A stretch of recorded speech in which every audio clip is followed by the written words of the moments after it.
Oh, we got. Here we go.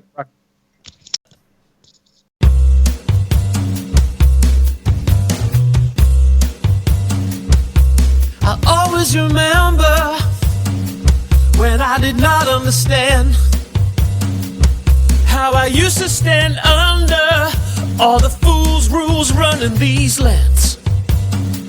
I had my head in the sand and I was asleep.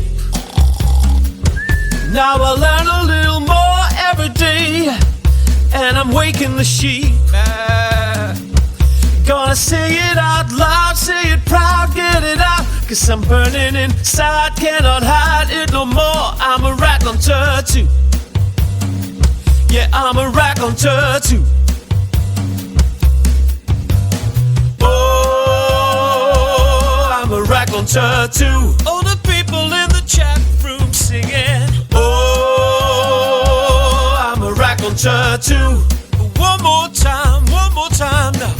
Oh, I'm a raconteur too.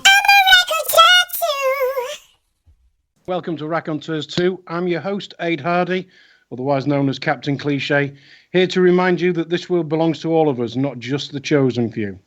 We're live on Spreaker, on raconteursnews.com, and of course you can catch us also on autonomousmedia.net, where you can click on the chat room tab and then click on AM chat room and join us on the show tonight. If you're hanging about in the lobby, there's a little tab on the bottom left-hand corner of your screen. Click on that, click on AM chat room, and type away.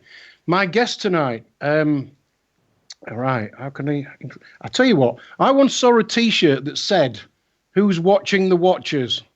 And the answer is my guest tonight, Pippa King. Hi, Pippa. Hi, thanks for having us on. Pleasure, absolute pleasure. I know you've been on with Andy and Jason on Raconteurs News probably about a year ago now. Sounds about right, yes. Yeah. Sounds about right. For anybody who's not heard that show, I had another listen the other day, so I'm a little bit up to speed-ish. But for anybody who didn't hear that show, just give us a quick background to Pippa King. Wow.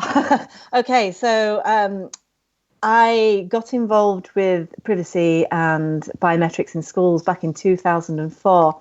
At that point in time, my two sons were 6 and 7 years old, going to a primary school that only had 160 kids in it.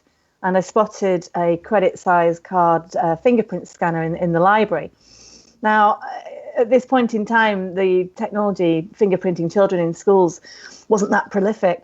But I'd actually read an article on the internet only a couple of weeks earlier, sort of describing biometric technology and how they were using it, how the schools were using it to book children in and out from the library, sort of so they could log their own library books in and out.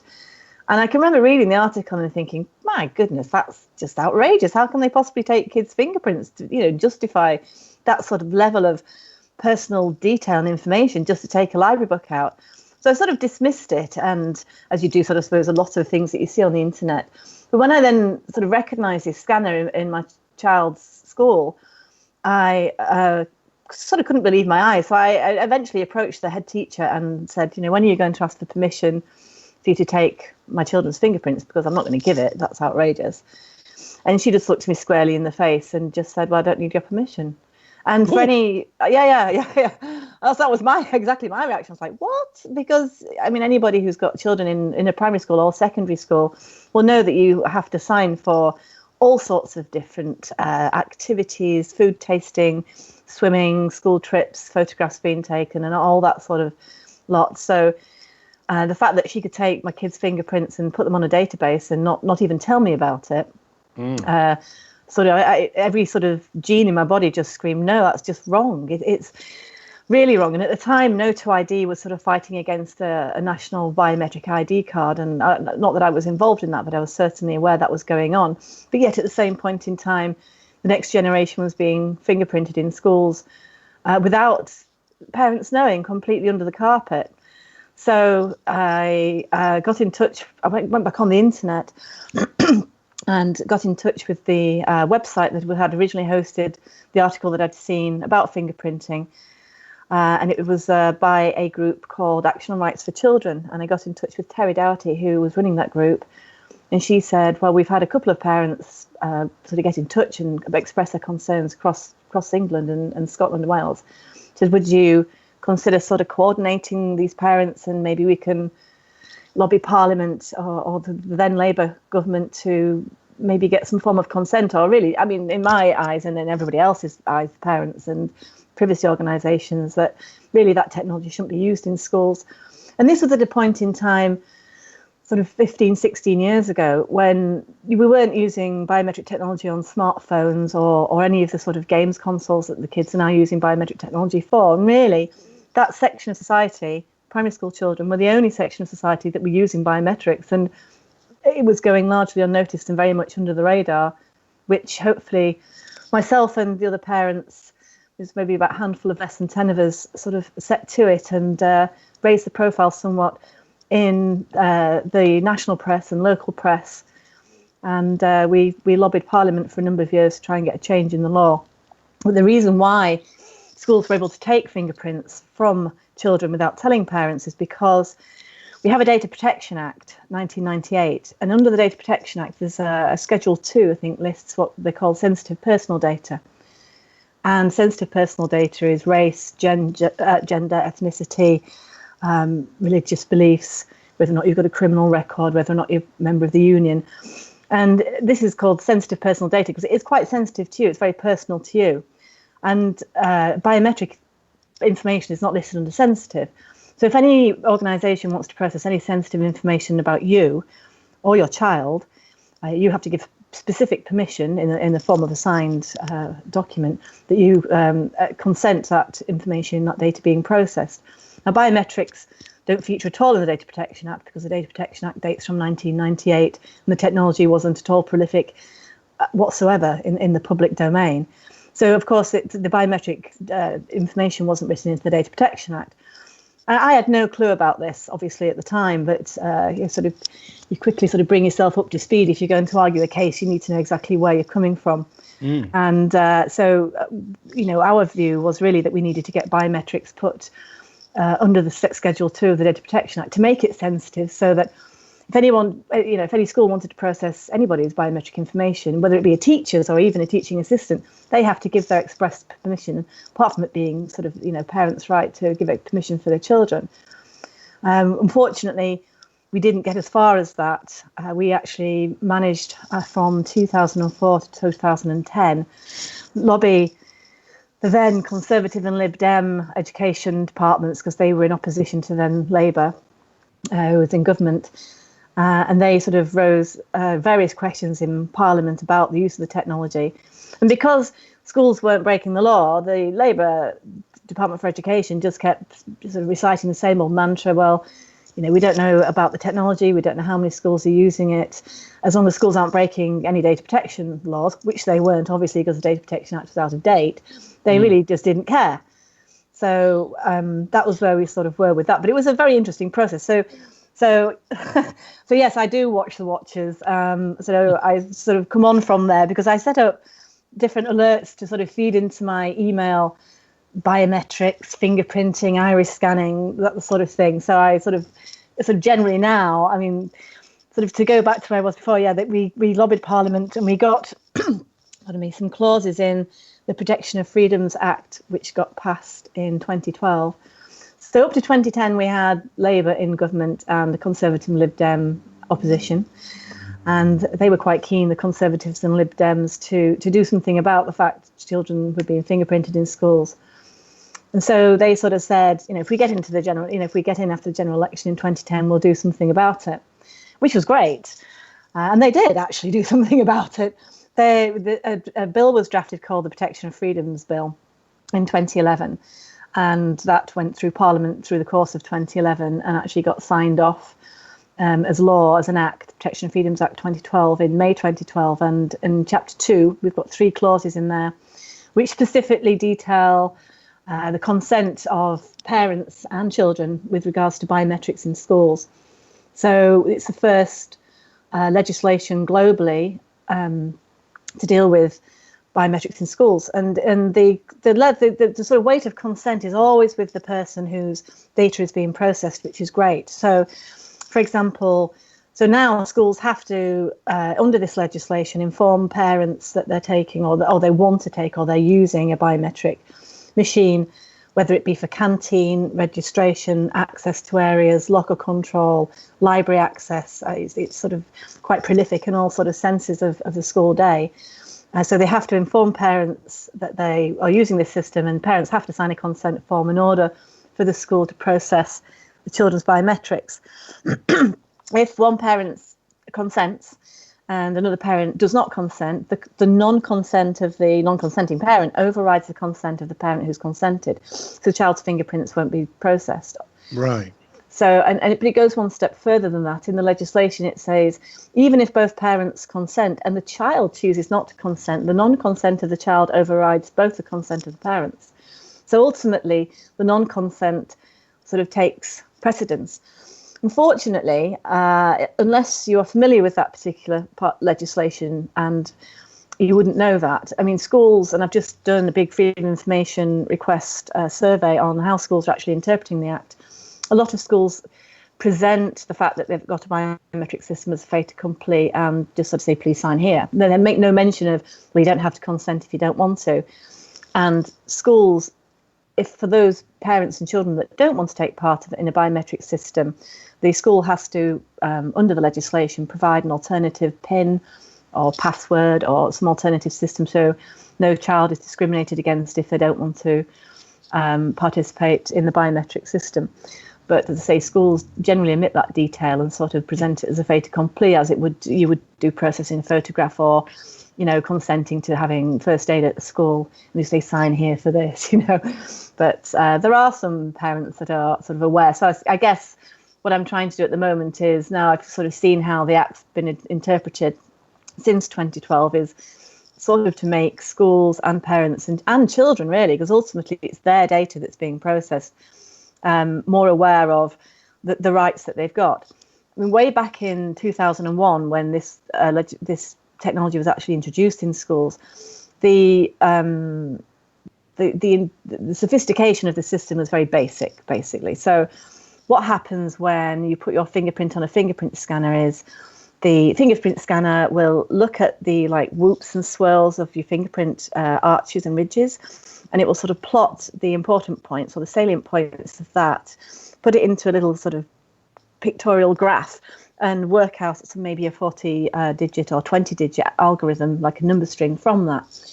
The system will then discard whatever photograph or image it's got of your finger and then just rely on that 40-digit fingerprint system, or 40-digit, basically it's a biometric identifier of your thumb or forefinger. So every time you present your fingerprint to the scanner, it'll check the salient points and the important parts against the number string that it's got on the computer. Right. And quite often schools will say, well, don't worry, we're not storing a fingerprint, it's only a number string. Well, those number strings are a biometric identifier, and they can be transferred more easily than a digital print can in some respects across databases. Isn't the old way of when the police used to use fingerprints, and I'm talking 30, 40, 50 years ago, they had people trained to identify, was it something like 26 points on a fingerprint to know whether it was somebody's fingerprint or not? Surely that's the same thing, but just brought into the modern world. It's exactly the same thing.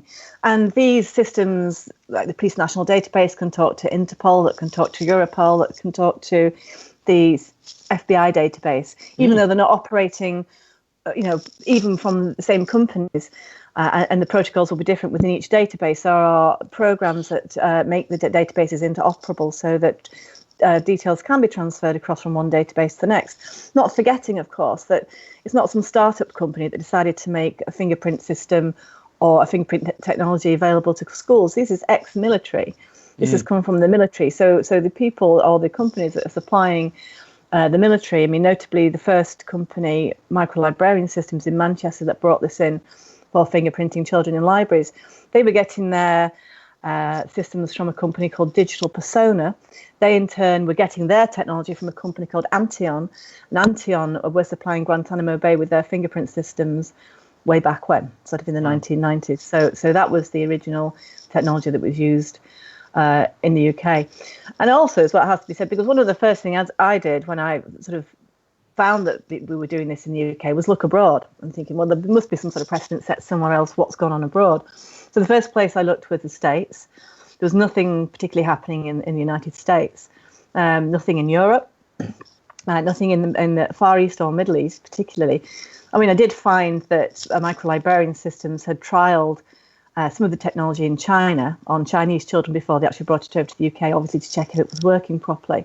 But that was about it. That was the only example of anybody using that technology in schools with children. And we were basically the first. And it was because our Data Protection Act is very inadequate when it comes to that sort of level of data, and whereas European Data Protection Acts aren't. So effectively, from 2001 to 2011, the biometric industry, through fingerprinting, iris scanning, infrared palm scanning, facial recognition, infrared fingertip scanning at the UK school population in the UK. And nobody knew about it. There was the odd article in local papers. I think the Times Educational Supplement ran one article on it. There was one in the Daily Mail, one in the Guardian. And that was about it, really. And it was sort of, even now when I go out and do talks on this, and people say, gosh, I've had no idea, And I'm saying, how can you have no idea? Because obviously this has been my life for the past sort of 10, 13 years. But people still have no idea that this technology is being used in schools. And I suppose, people say, well, what's your problem with it? Well, the problem with it that I have, I don't want to tell anybody or any parent what to do. I mean, everybody has different levels of privacy. And we should live in a society where we appreciate that. My levels of privacy for me and my children are maybe higher than other people's. That's fine. I respect that. What I want is a choice of whether or not to participate in the system.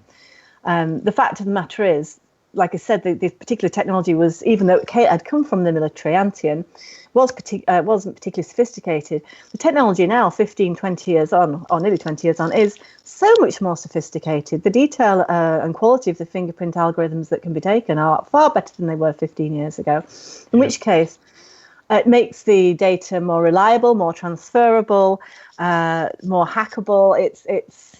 And the government's never tested any of these systems. I mean, I did send the government a freedom of information request to see whether they'd either tested the software or the hardware of any of the companies that were supplying these systems in schools, and the answer was no. We have no idea of the security, robustness of the system at all.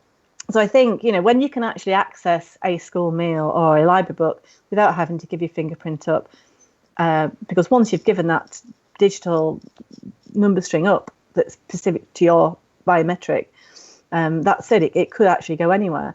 And I suppose going back to the reason why I didn't agree with it was, one, the level of privacy, and I thought it was way too much data for any 6 or 7-year-old to get a library book out of the school library. I also had a problem with the fact that it was sending a really subtle subconscious message to my children that in order for us to give you knowledge, or for us to feed you, or for you to go in that particular area or classroom, we need to take your fingerprint off you. Yes. Well, if any adult or any student has said that to adults, if we're going to give you some food, but you have to give us your fingerprint, I think half of us would tell them what to do. Yes. But yet it's okay to sort of give that very subtle daily message to a child that this is how society works, and this is what you've got to do if you want to eat. You have to give up this high level of personal information in order for us to feed you. And of course, the data going across to whatever account that your child has is sort of logging absolutely every single meal it takes, every library book it reads, their registration process, whether they're late, possibly the type of absence. And then you start to build up a really, really accurate profile. I mean, schools do that anyway, but not particularly holding data against a fingerprint. They have what they call school information management systems, SIMS systems, where all that data is stored anyway. But what they're doing in the States is the level of data, I suppose, is only accurate if you can absolutely verify that. And the best verifier you can get is by a biometric fingerprint. Yep. So that's where it's going, really, with that sort of technology. And this is what's, again, I've just talked for 20 minutes non-stop, Ade, so just doesn't matter. Pippa, the floor is yours. That's the idea. My job's easy. Yeah. I mean, I've thought a lot about this, and my gut feeling, after I've thought a lot about it, is absolutely right, and it boils down to a couple of things. Firstly, it's about choice. Secondly, if you get young people and brainwash them into this is how you're supposed to act and this is how we do things, in 20 years' time, when those children are in their 30s and 40s, you're just going to end up with a bunch of compliant people who have a go at their parents for being sticks in the mud and saying, oh, what are you bothered about? In other words, it just progresses the whole Big Brother naturally, because the old people will die off and the younger people will just become brainwashed into thinking this is how Big Brother looks after us. Absolutely. And this is why No to ID sort of 10 years ago were really helpful in assisting us going and lobbying Parliament. I mean, I teach piano for a living. I had little knowledge of biometric technology or even the parliamentary process.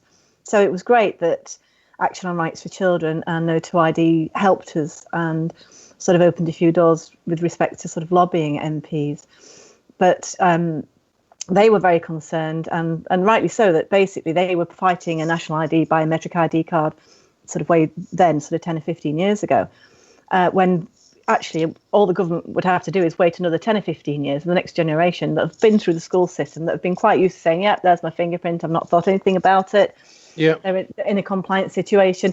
You're not going to get any resistance to the next sort of 10 or 15 years down the line, because you've already conditioned those people. You've softened the next generation's attitudes to privacy, whether or not you give it with biometrics or whether or not you've even got a choice, because the choice wasn't given to children in schools. So absolutely, exactly. I share those concerns with you. And I think it was interesting. I had a discussion last Friday night. Why was the UK the first to do it? And I think as a nation, for 800 years, 900 years, we've not been invaded. We have no concept of what it's like to have our civil liberties taken away. Unlike Poland, unlike East Germans, unlike a lot of the other Baltic states that have been through civil wars in the past sort of 20, 50 years, where they've had some terrible conflict. And, I know Germany don't hold many central databases hardly at all because of what happened in their past and how central databases were used against certain proportions of the population. So, there's a lot more caution on the European continent about holding the amounts of data that they do. So as a consequence, sort of, I know when we did some research into what other European countries may be using biometrics, it came back with an absolute zero. We had some EU MPs ask other member states in the European Parliament there back in 2010, 2011, sort of surveying other EU members of Parliament to see whether or not they'd heard of it or even whether it was being used. And a lot of them expressed absolute shock and outrage that we would be fingerprinting children and not telling parents about it. They saw it as a very hardline measure and would be something that their countries wouldn't consider at all. And even now, 6 or 7 years down the line, there are, as to my knowledge, very little Europe. Well, I don't know of any European countries that are doing it. And the only schools I'm aware of that are possibly fingerprinting is the odd one or two international schools, which are international, and I don't know what sort of legislation it falls under, but really we are still the only country that is using this biometric technology in the way that we do. The only other country that I know is using it, but again, it's controversial, is a few states in the United States, and that's it. We're the world leader in collecting biometric data on the next generation. Yeah, we've just had a comment from Sam in the chat room. I imagine kids thinking biometrics is good fun and don't think of the deeper implications. And my concern is that it just waters down anybody's. it's not the fact that they're taking away the choice. It's the fact that they're just making it normal not to have a choice. Absolutely. I completely agree with you. I mean, back in 2004-5, if you Googled biometrics in schools or fingerprinting children in schools, there was absolutely nothing on the internet other than one site, Microlibrarian Systems, who were selling the systems at the time. And at least half of the parents that we sort of got in touch with us or we worked with were from the tech industry. And they were concerned because they knew how data can be transferred, how easily data can be transferred and end up in the wrong hands. So one of the parents said, he said, why don't you start a blog and, keep a record of what you're doing and what the industry is doing. So I thought, okay, I will do. So in 2005, I think it was, I started a blog called Biometrics in Schools, which is pippaking.blogspot.co.uk. I stupidly put it in my own name. I mean, I'm quite private, and certainly up to about 2014, there were no photographs of me on the internet. If any media came through for, us campaigning against biometrics in schools, there would be a spokesperson from No to ID, ARC, Action on Rights to Children. Then there would be 2 or 3 parents that would take media calls, and I was right at the bottom of the list because I didn't want any publicity for this.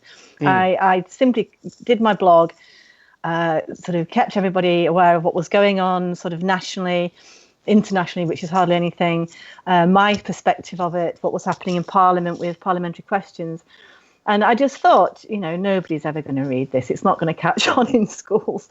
And sort of 15 years later, I get a few hundred hits a week, and I'm in touch with parents from the States, Australia, and in the UK still about, their distrust of the system and why you need to take that sort of level of data off a child in order for it to go about its school day. In fact, I got an email from a guy this morning saying that they'd not signed the consent form for biometrics in schools, and they actually had been on the telephone to the head teacher, had rung them up and talked to them specifically about it, told them they were the only parent in the school that objected. Now, I tell you, I've spoken to hundreds and hundreds of parents over the years, and the head teachers in the schools say exactly the same thing. Well, you're the only parent that's objected. What's your problem? And it's not true. If I had a penny for every time I'd heard that off a parent, I'd be a rich woman by now, seriously. Yeah. And so the email went on to sort of say the head teacher sort of said, well, if you don't participate in the system, your child will have to bring packed lunches. Well, that's completely wrong. They can't do that. You can't do that. Yeah. No, you cannot discriminate against somebody who doesn't want to give up their biometrics, and that the school have an obligation under the Protection of Freedom Act legislation to make sure that child isn't discriminated against in any sort of way. So I've got to email this parent back, and we need to put the school right on this matter. But in the past, before the legislation was in, we had schools that were saying to parents, okay, so if the child's not going to give you fingerprint, or you don't want them to have the fingerprint taken, then they'll have to bring packed lunches, or they'll go to the end of the school queue, they'll be the last to be fed.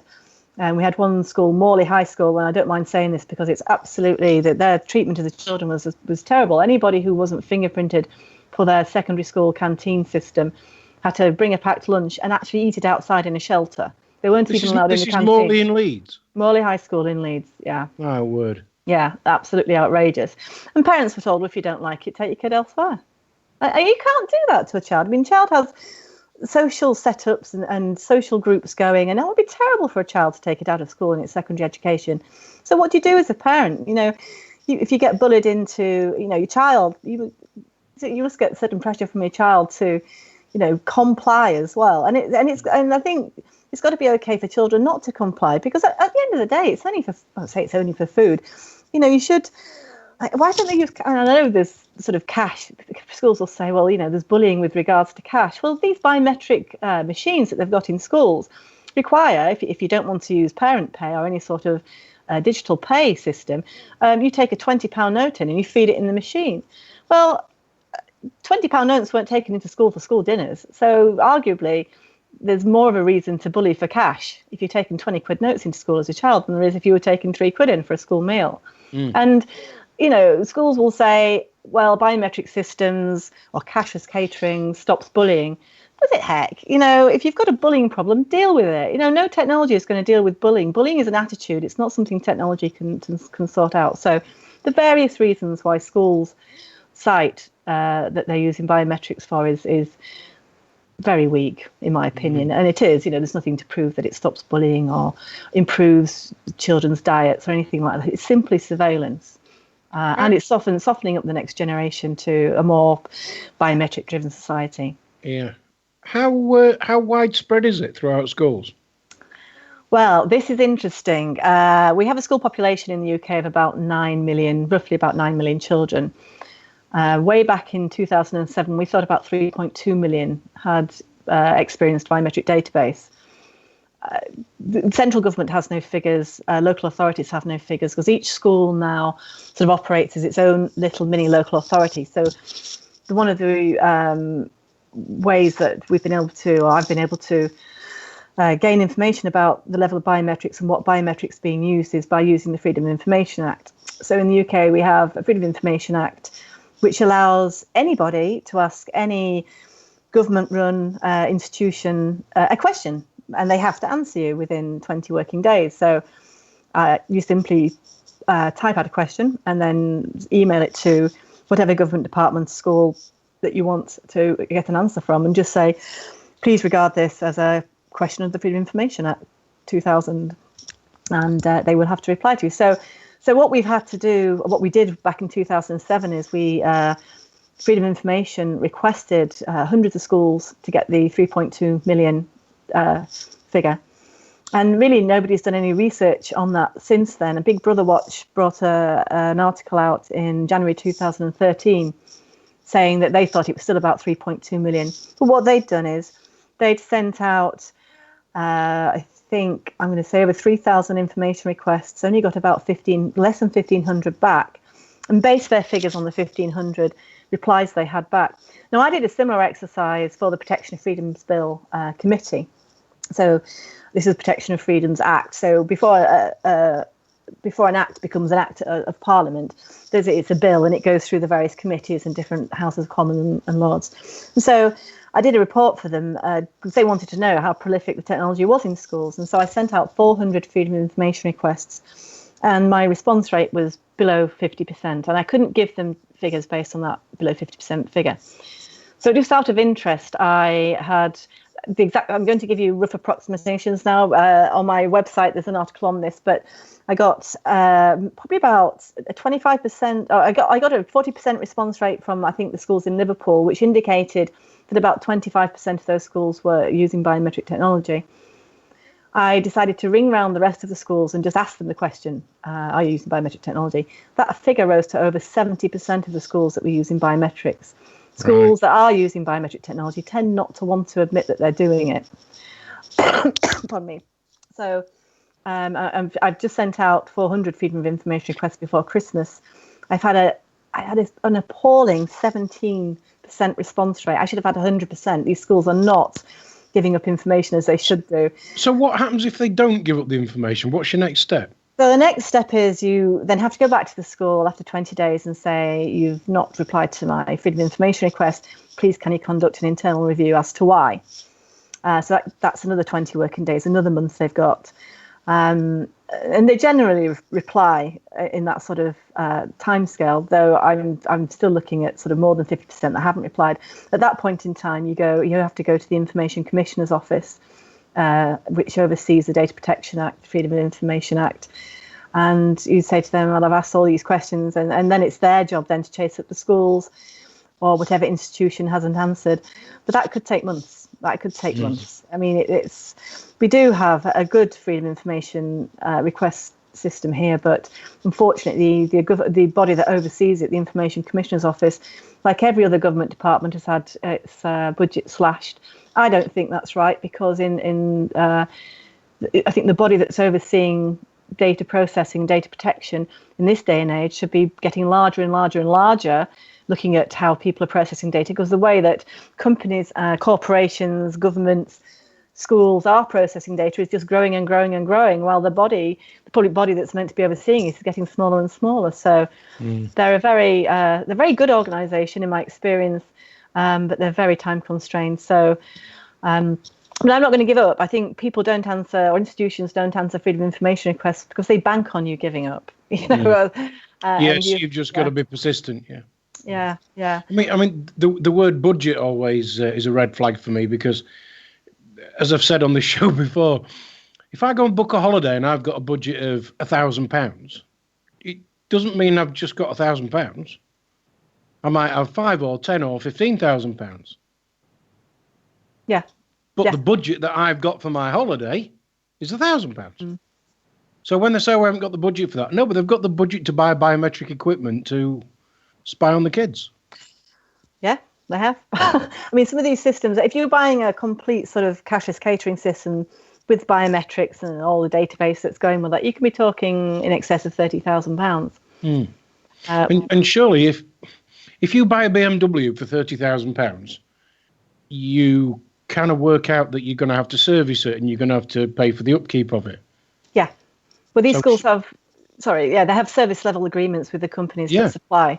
So you're talking a couple of £1,000s a year, if not more, for their company to keep the databases up to date, updated software, tidy up all the, the files that should be deleted when children leave. So just going back to your question on how many children we think now are going through a biometric system by the time they've left school, I think if I base the Big Brother figures from January 2013 on the experience I had with, it was actually Liverpool secondary schools sort of having hugely elevated figures after me ringing around, I guess are probably about, by the time in between 70 and 80% of the children that have gone through the educational state school system have left, they'll have probably put their fingerprints on a fingerprint database, which is a lot.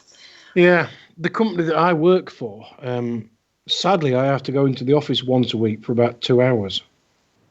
And about a year, 18 months ago, they got a door entry system, which up until that point, it had just been press the buzzer, the girl on reception recognises your face, opens the door and lets you in. But about a year, 18 months ago, they put a fingerprint scanner outside. And I thought, okay, then let's see what happens with this one. So I left it, and I left it, and I left it, and I left it. And after about, it must have been 3-4 months, the girl in reception came to me and she said, I'm going to let you in, but the first thing you're going to do when you walk through the door is scan your fingerprint. Because otherwise, next week, you're not coming in. And I went, okay, bye. She said, really? And I went, yeah, bye. She said, what are you going to do? I said, here's my books. I'll stand here till they're done and I'll come back. I'll just wait down here, all right. So, it's just, it isn't just schools. It is more than that. But my big worry is that all they're doing is conditioning the kids just so that in 30, 40 years' time, none of this matters anymore because they'll all be conditioned to do it anyway. And us oldies will have just died off and will be forgotten about. Yeah, I mean, one of the reasons that I was really keen to not have this as standard technology in schools, even though to a certain extent it is more than it was because, my children then were 6 and 7 years old, and I'm sort of in my sort of mid-late 40s now, but I saw apartheid come down, I saw the Berlin Wall come down, and, people were able to protest anonymously without much sort of consequence. And as a consequence, it's changed society. It's changed the way in which good countries and governments are run. If this level of surveillance comes down the next generation, and there will be or possible consequences if you're protesting. We see it now with the anti-fracking protests. The guys in the blue bibs, the police liaison officers, which are really intelligence gatherers, already know the people that are there on site from the footage and surveillance they've already done. So there is a consequence to people sort of knowing your name and marking you and profiling you basically as an extremist or an activist or a domestic terrorist. And I think I want my kids to grow up in a world where if they think that there's something wrong, much like I did with fingerprinting, they can go and do something about it without having a big red sort of, Belisha beacon on the head saying, here I am, I'm a pain in the ass, and that's not how society should work. We should be able to change society without being afraid of changing it, and and society being able to change because of things that aren't right in it. I mean, if for example, in 2010, the Labour government had got back in again, I'd still be campaigning because their view is that it's okay to take children's fingerprints en masse and not tell anybody about it. That's not right. That is not right by any far-stretched imagination for a number of reasons that we've already talked about. And thank goodness the Conservatives and Lib Dems got in and something was done about it, though not enough in my point of view. But it was done, and I was lucky, and we were lucky as well that they actually did follow through with what they said, which was somewhat of a surprise, really, given how government. What, you mean a politician actually did something that said they were going to do? Yes, and they did it actually really well, and it was a really interesting process from a layperson's point of view, following the whole legislative process through the House of Commons and the House of Lords and the debates and back down to the Commons again and up to the Lords, and there was one point in the House of Lords where there was one particular Lord that wanted to lower because the age of consent has to be over 18, so you're not allowed to consent personally unless you're over 18. So anybody who's under 18 has to have parental consent. And there was one guy in the House of Lords, one particular peer, that was arguing that it should be 16 and not 18. So I did some digging into his background, and he owns a securities company that sells biometric locks. So he had an interest. So I got in touch with a couple of baronesses and said, do you realise that Lord so-and-so has got a financial interest in this? And they sort of emailed back and said, don't you worry, we'll sort him out. And so these people, even though they seem lofty and dusty and aloof, are actually doing a job. And in my experience, it was done fairly robustly and well, though I gather that's not possibly always the case. But there are some good people in Parliament. There are some really not very good people as well, I have to say, and I've had experience of both. But there are some good people in there that do hold some values quite high, which is good. Pippa, how many Freedom of Information requests have you actually put in? Oh my God. I had to ask that one, I'm sorry. Over the years, easily over 1,000. But I mean, we are talking a 10-year period. What I must say as well, if anybody's interested in sending a Freedom of Information request out, there's two things you should know. Two websites are really good. One is a website called theyworkforyou.com. And that's basically an easy way of accessing Hansard. So every single day in Parliament, every single word is logged and memoed, and that goes into a document called Hansard. You can get Hansard online, but it is like reading the telephone directory. So there's a group called Common Society, and they have basically made Hansard into a lot more user-friendly version. It's called theyworkforyou.com. And it lists what all the MPs are asking questions about, what debates have gone on in Parliament. And there's a search box at the top. So I find it really handy to go and type in that search box, biometrics or facial recognition. And it brings up all the chit-chat in Parliament that's gone on, basically, since recent and old. So you can, if you have a question you wanted to ask an institution about something specific, I always sort of go to that website first and just see if my question's already been answered by any sort of debate or questions that parliamentarians have been asking Lords and House of Commons MPs. Failing that, I will then, if nothing's on my question hasn't been answered there, I'll go across to a website, again run by the same group, and that's called whatdotheyknow.com. So whatdotheyknow.com has about over 250,000 freedom of information requests on by members of the public to any institution, police, schools, governments, local authorities. And you can type in keywords there, like I would type in biometrics or facial recognition surveillance, to see if anybody's asked the same question or a question similar to what I want the answer for. And that's public. So you can see their freedom of information requests, and you can see the institution's reply. And so quite often I don't find the answers I'm looking to. So I created an account on whatdotheyknow.com, and I think I must have about 60 or 70 freedom of information requests on there to different authorities. So people can always go and have a poke around there. If they don't know what a freedom of information request is, or maybe how you should word it, then please go and take a look, not just at my account, but there's loads of, there's journalists on there and some really good researchers that have got accounts on there. And just have a poke around, and if you've got a subject that you're interested in or passionate about, go and see what's been asked and what's going on in Parliament about it. You mentioned about the Information Commissioner. Yeah. And in the past that, you'd sort of come up against a brick wall. Did that, let's call it a line of inquiry, did that work for you? Did they actually come back with something at the end of it, or was it fruitless?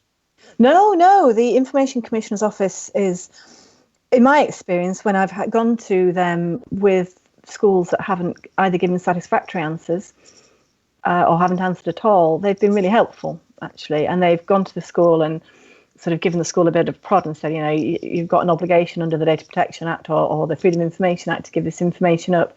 You need to give it up. And the schools, when it's got to that level, then generally do give up the information because they can get fined, basically, if they don't. Do you get many who don't answer your question but give you some information? Oh, God, yes. I'm not surprised to hear that. Yeah, it's interesting. You have to be really, really specific in what you ask, because I don't know whether there's training courses for schools and local government authorities on this, but the way they can evade. Well, there is, yeah. It's called common purpose and NLP. Yeah. That's what it's called. Yeah, if they can evade giving you details they don't want you to have, they will do. I mean, a great example is I was talking to a journalist from a techie magazine the other day. We were talking about facial recognition, and his specific question, I think, to the Met Police was, "Can you tell me the company and the type of system that's being used for the facial recognition you've just carried out in a real-time scenario behind CCTV cameras at Notting Hill Festival in August 2016?" And they came back with, "Yes, it's facial recognition."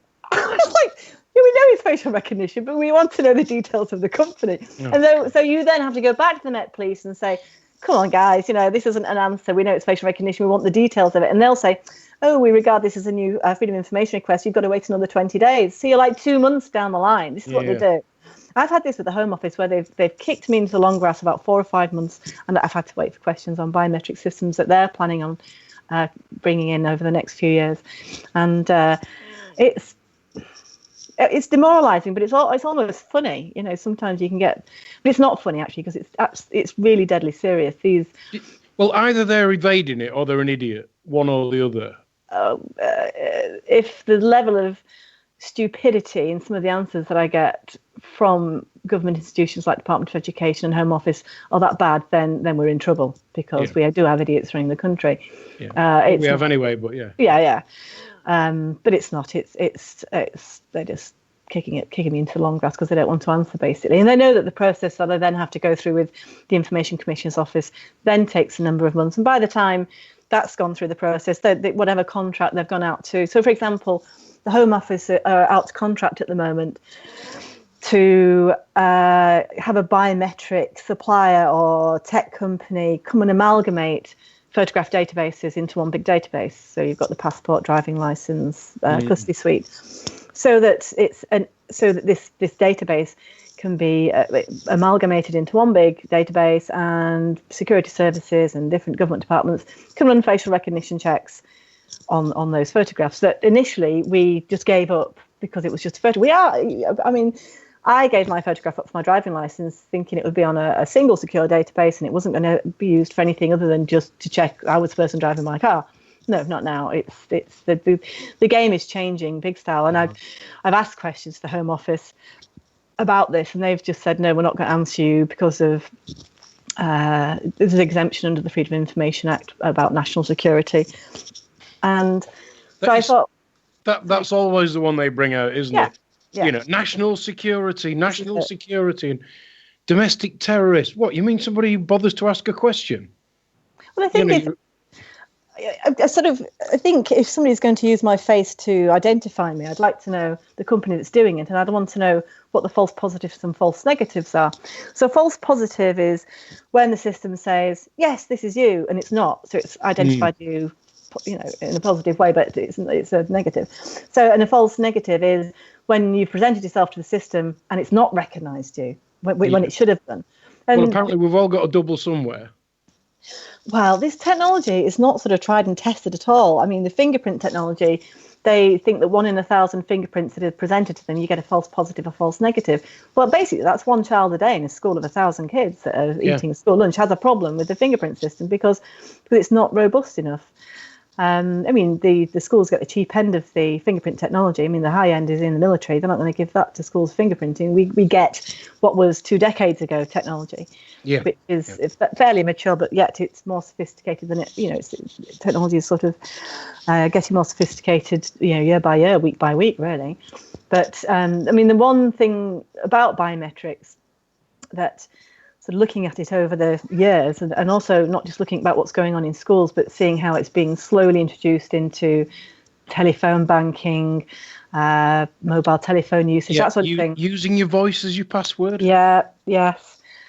Is the one thing that, the one type of technology, biometric technology, that's I'm going to say concerns me the most, I'm going to say scares me the most, concerns me the most, is facial recognition. Because with all other type of technology, possibly apart from voice biometrics, certainly fingerprint readers or iris scans, you have to make a decision as a human being to walk up to an iris scanner or a fingerprint scanner and interact with that particular machine in order to access whatever it is. With facial recognition and facial detection, there's no choice. There's no choice. I mean, my photograph on my passport or my driving license is easily transferable in digital format. The CCTV cameras, like I say, the Met Police used a real-time facial recognition system against a database of photographs. They were identifying persons of interest and persons that had jumped bail, or anybody really. You didn't have to have a criminal record. If you were a person of interest to the police and they had your photograph, they were scanning the goers of Notting Hill against that database. And this happened at the Download Festival in 2013. The Leicestershire Police were running a real-time facial recognition system there. Hardly anything hits the newspapers about this. And in actual fact, South Wales Police on the 3rd of June at the Champions League quarter-final in Cardiff are running a facial recognition system, not just in the stadium, but in the area around the stadium. The stadium's sort of in the central sort of shopping area of Cardiff. Yeah. And so anybody, even if you're not going to the stadium, you're going to get your face scanned, facial recognition. And I asked the Met Police who the company was that was providing the Notting Hill stuff, and they just hid behind national security. We've got a FOIA in, a Freedom of Information request in with South Wales Police. I much presume they'll come back with the same answer. If the Met Police have set a precedent saying we're not going to let you know, then I can't see that South Wales would give me anything different. Having said that, when I asked Leicestershire Police about it, they were quite upfront and said, "Oh, we're using XY company, and this is how we've used it." So what I need to do, my next step would be now is to go to the Information Commissioner and make a complaint against the Met Police, saying, well, it should have really answered, because Leicestershire Police set an example back in 2013 where they would give the company that was supplying the facial recognition technology. So that precedent's already been set. So what are the Met Police? Where's this national security threat by telling me what it is, which company it is? I mean, most companies, well, all the companies that supply police forces have got massive corporate websites and massive sort of sales videos about what their technology can do. There's no secret in the capability of the technology. It's just that the Met Police don't want to admit who's doing it. Yeah, it's just the whole thing is they're just trying to normalise it. Yes, they want to push it underground. They don't want us to know what's going on by letting us not have the information. We're still in the blind, as much in the blind as we were. And it's not just myself I'm not giving it to. I mean, it's journalists as well. I'm going to save this story until after. Are we having a break we'll have a break in a few minutes. Yeah. Because this next one. For the sake of my bladder, we have to. Yeah. Yeah, but it is concerning. I think people need to know that we've been normalised to CCTV cameras, haven't we, for the past 20 years? And as a country, it's sort of said that we have a good 20-25% of the world's CCTV cameras, but certainly our crime rates aren't reduced by that sort of number. Otherwise, we'd be living in, everybody flocking to live here. But we've been normalised. Yeah. Because our government just keeps displacing them by having wars. Yes. And then everybody complains when the poor old people haven't got anywhere to live, get over here, yeah. But it's interesting to note as well that we're one of the first Western countries to introduce facial recognition and facial detection, which are two separate things, behind CCTV. And if you notice as well, cameras traditionally have been sort of set 10, 15 foot up, haven't they? Because of the vandalism and people not wanting cameras. But you can't really facial detect somebody if you're seeing the top of their head. You'll find now that cameras are coming down to about 8 foot. So you just, have a look. And they're not cameras anymore. They're like these little dome things. Yeah, black you can't even tell where they're pointing. That's right. You can't tell where they're pointing. They don't look like cameras. They look like some sort of light, or maybe, I don't know what it is, some fire, sort of water system.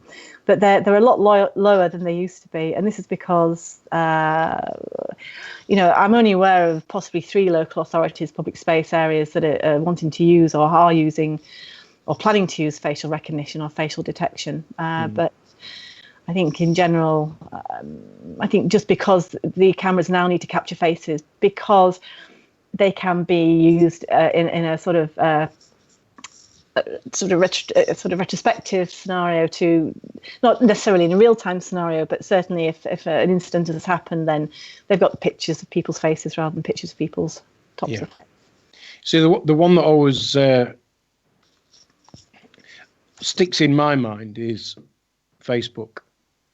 How many people upload a picture to Facebook? Oh, look, this is me and my mum having a coffee, and here's a picture of the donut I had with my coffee. Facial recognition straight up on Facebook. Yeah. It's not just your mates that are looking at that. Don't ever think it. I think, was it 6 years ago, somebody tagged me in a photo on Facebook. And that was it. I just switched the whole thing off. If you go onto and you can't delete, I've never found a way of deleting a Facebook account. I couldn't find how to do it. So I think my date of birth on there is 1901, and I was born on the 1st of January, and I think I'm female on there now as well, and there's no pictures on or anything. It's just a blank space. Good for you. Yeah. And if anybody says, oh, you can get me on Facebook, so no, ring me up, mate. Here's my phone number. Yeah. I mean, I went on Facebook. I just will not do it. See, I went on Facebook in 2007 when it was a completely different animal to what it is now. And it was basically to keep in touch with, it was then sort of used, we just used it as a group of parents to keep in touch across the country. It was an easy way for us to keep in touch when we were campaigning. Yeah. And sort of in the subsequent years, I've had people tag me in photographs, and I haven't been happy about it. And you can go and have a look at my Facebook account. I'm incredibly boring as a friend. All you'll see me do is maybe 2 or 3 times a month put an article up on biometrics. There's no family details at all. Isn't it ironic that the system that you're clearly against, and for absolutely fantastic reasons, is part of the system that you're using to keep in touch with everybody else? And this is just how they tie you up. It's a difficult line to tread because, I am private, and after 2012, when the Protection Freedoms Act was signed, all the other parents and privacy organisations thought, great, we've done the job, we can get on fighting other areas. And I was sort of stood there saying, well, hang on a minute, what happens if schools don't do what they should do, meet their obligation under the legislation? And how do parents and children know what their rights are under the legislation? So I stuck around just to sort of make sure that was happening. And because there was nobody then to take any sort of media inquiries, it was me. I got so up to 2012 that you will see my blog, and absolutely zero of me in media or social media or really internet or anything like that. And then I had a lovely parent called Helen. If she's listening, hi Helen. She lived in Manchester, and she basically rang up and gave me a bollocking over the phone. She said, "You've got to get out there and talk about this," and blah, blah, blah. And I was like, "Well, I don't want to. I'm a really private person," and I did. I had to do it. I had to sort of go and stick my head above the parapet again. Which is why I guess I'm here talking about it, and nobody else is. And we're grateful. Just before we go to the break, Pippa, I've got a couple of comments in the chat room that I just want to give to you so that you can come back with it. It's a couple from Tony Hurst, and for those of you that don't know, our Tony is a lot of a geek, but he's a really top bloke, and his knowledge of computers is massive. I know just about which buttons to press to happen what I want, and when it doesn't happen, I normally end up breaking a computer because I don't get it, I don't understand it, I just know what buttons to press. Tony's the exact opposite, and he really knows what he's doing. And these are a couple of comments that he's put in the chat room tonight. The next generation will be fully wired in. I'm currently working on an augmented reality project. It's all going to change big time in a very short time. And Tony's actually working on that now. And another one, the hardware, including TVs, phones, computers, are almost obsolete. So, you know, Pippa, things are changing, and it is people like you who see these changes coming along, and you're the one who is awake enough to question it. I would completely agree with Tony. The rate at which technology is progressing and the rate at which data can be processed is just off the scale. I mean, I'm not a tech person particularly, but over the past 10 years, I've been looking at this. The advances in artificial intelligence, automated sort of recognition systems, all this is just, it's sort of like the stuff from Star Trek was, you know.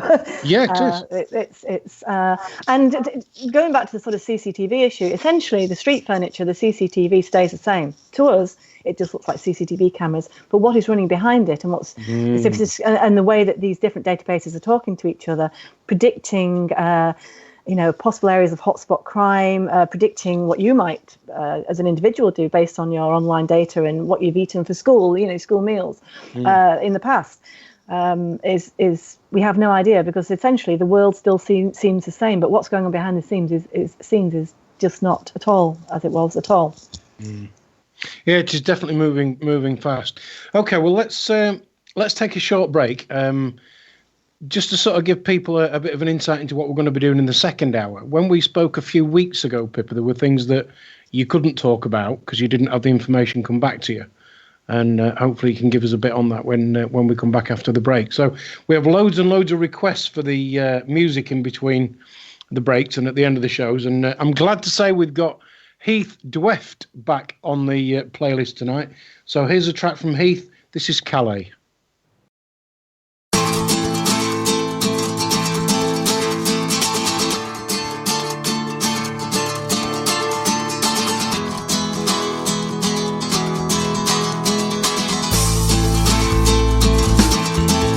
Hello, good morning. Let me tell you how I'm feeling. I'm feeling pretty low, 'cause I spent all of last night drinking. My friend is partly to blame, filling my glass up with strong red wine that he bought in Calais. I should have stopped when I felt drunk, but I just smiled and spent and poured some more. Have some more, my son. Shake shot, we're ready to go. Ken Brewster's on the radio. Sun is shining and the road is clear. But what I wouldn't give for just one beer. My head is sore, I'm a bit of a sight from the crazy amount I drank last night. But I need a little beer to clear my mind, 'cause now we're driving down to Cali to get more wine. Get around it. Yeah, get some Vino Tinto Calypso Trumpo.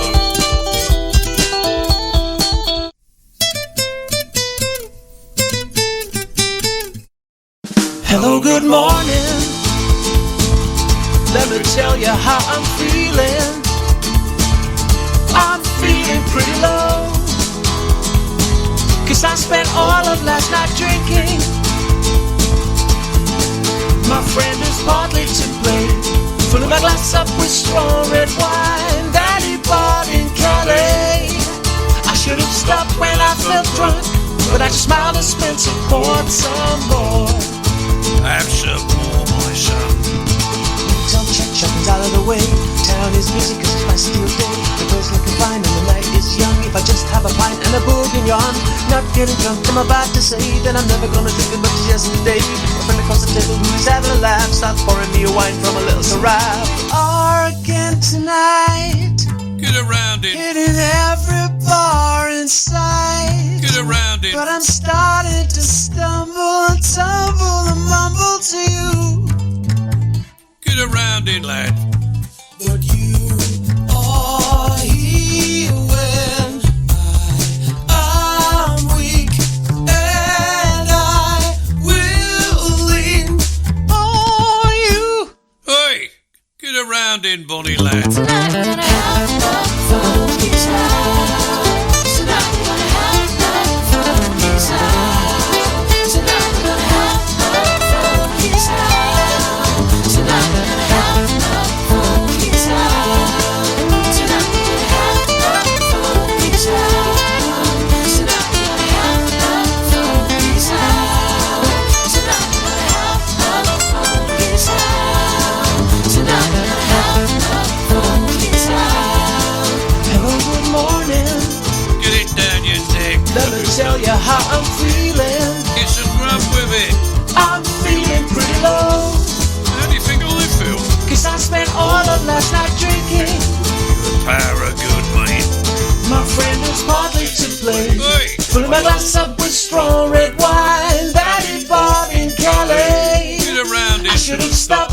felt drunk, but I just smiled and spent support some more. Oh, lovely.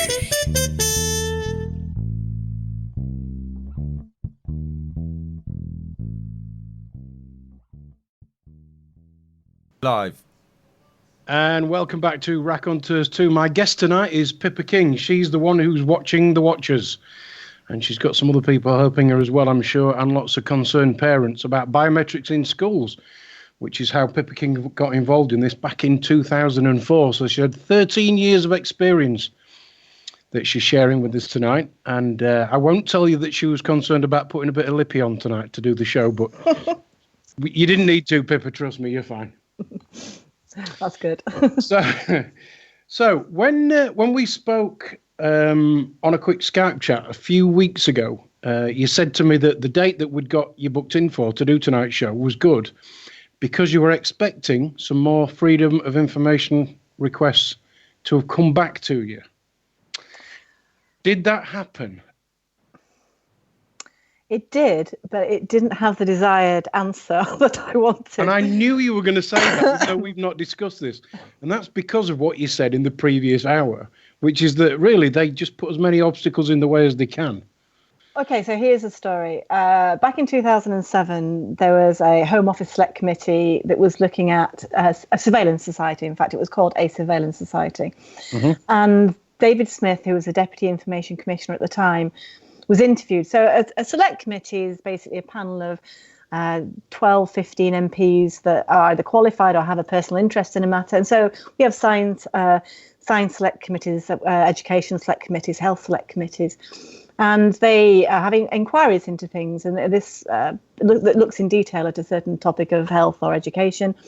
And this particular select committee, Home Office Select Committee, was looking at surveillance society. So David Smith, the Deputy Information Commissioner, at the time was interviewed. And there was a particular baroness, I don't know the name off the top of my head, but if you go to my blog, Biometrics in Schools, it will be on there. And she asked Mr. Smith, David Smith, under the Data Protection Act, can schools or can the police access a school database, fingerprint database? And he basically said, yes, they can. A low-level crime would enable the police to access the school fingerprint database, and that the school and the police wouldn't necessarily have to tell the parents or the children that they'd transferred the data across or looked at the data because that might impede the investigation into that particular crime. So at the time in 2007, this was 2 paragraphs in a fairly meaty report. We sort of thought as parents, gosh, the police can access a school fingerprint database. What about if we send a freedom of information request to every police force and ask to see if they've done that? And we actually decided against it because we, at the time, though probably naively, we sort of thought that if we did that, it would give heads up to all 48 police forces that they were able to access school fingerprint databases. And we really didn't want that to happen. Yeah, I can see that, yeah. So we didn't. However, in January 2012, I did actually email all 48 police forces to see whether or not they had, in actual fact, sort of accessed a school database. And the long and sort of short back of it was that they hadn't. I'll just give you the figures. I'm just going to go onto my website now because off the top of my head, I sort of want to be more accurate about this than my memory allows me to. So I sent, May 2013, I've even got the month wrong. So May 2013, I sent all 48 police forces freedom of information requests to see whether they had actually accessed a school fingerprint database. So out of the 48 police forces, given the fact that they are absolutely subject to freedom of information legislation, as is any sort of public authority, yep. four police forces never answered me. 2 forces answered me stating they had no information on that topic. 4 forces stated they had not accessed the school biometric database. The remaining 38 forces refused to answer me. 38? Yeah. So under the Freedom of Information Act, if a Freedom of Information request is going to cost more than, I think it's £400 odd, just let me have a look. I've probably got it on this page here. It is on there somewhere, but anyway, Yeah, so that's it. So there's an exemption if it costs over a certain amount of money or a certain amount of hours to process. The public authority can say no. It's good. Oh, that's it. It says here. So nearly 80% of the forces that replied to the Freedom of Information request stated that answering would exceed the appropriate cost limit for the force, which is 18 hours of work at £25 an hour or £450, and that's Section 12 of the Freedom of Information Act. So 38 of the 48 forces said it's going to cost us more than 18 hours of work and or more than 450 quid. So they sort of hid behind that exemption. Now, so I didn't get an answer whether or not they had ever accessed the school biometric database. And I sort of get the feeling that ACPO, the Association of Police Chief Officers at the time, probably, or may have, I mean, I might be wrong here, but I mean, 38, that's a large proportion of 48 forces, all citing the exact same exemption. I sort of get the impression that ACPO might have said to them, don't answer, because if you say, yes, we have access to school biometric database, that is essentially not giving us access to X amount of million kids with information, fingerprint information. And also as well, parents and children won't sign up for biometric systems in schools if they know the police are going to access it. And B, if they said, no, we've never done that, then I suppose the media might jump on it and say, well, why the hell not? You know, you've got all these crimes out there that are unsolved. Why aren't you accessing absolutely every single, exploring every avenue to solve crimes? So I can sort of understand from a political point of view that they would prefer not to answer that. So this was back in May 2013. So in November and December last year, 2016, I sent out over 400 freedom of information requests to schools, asking them about their systems, what they were using them for, how many children had agreed to consent, or parents had agreed to consent, whether or not you were actually informing children that they had a right to override their parents' consent. But one of the questions I think the 9 questions that I asked them was, have you ever shared any information with police, security services, or a government department? And I was specific in saying, have you shared any biometric information? Not data against biometric, but whether you'd transferred any biometric information across. I had one high school in Liverpool that said, yes, we've shared biometric data with the police and social services. I thought, wow, gosh, okay. So That's a biggie. It is a biggie. It was a real biggie. And I was jumping around my kitchen, sort of not whooping, but thinking, I've got the smoking gun. So when I spoke to you 4 weeks ago, I'd actually gone back to the school and said, right, okay, you said you've transferred biometric data to the police and social services. How many kids' data did you transfer? Did the company who's supplying the system help you transfer it?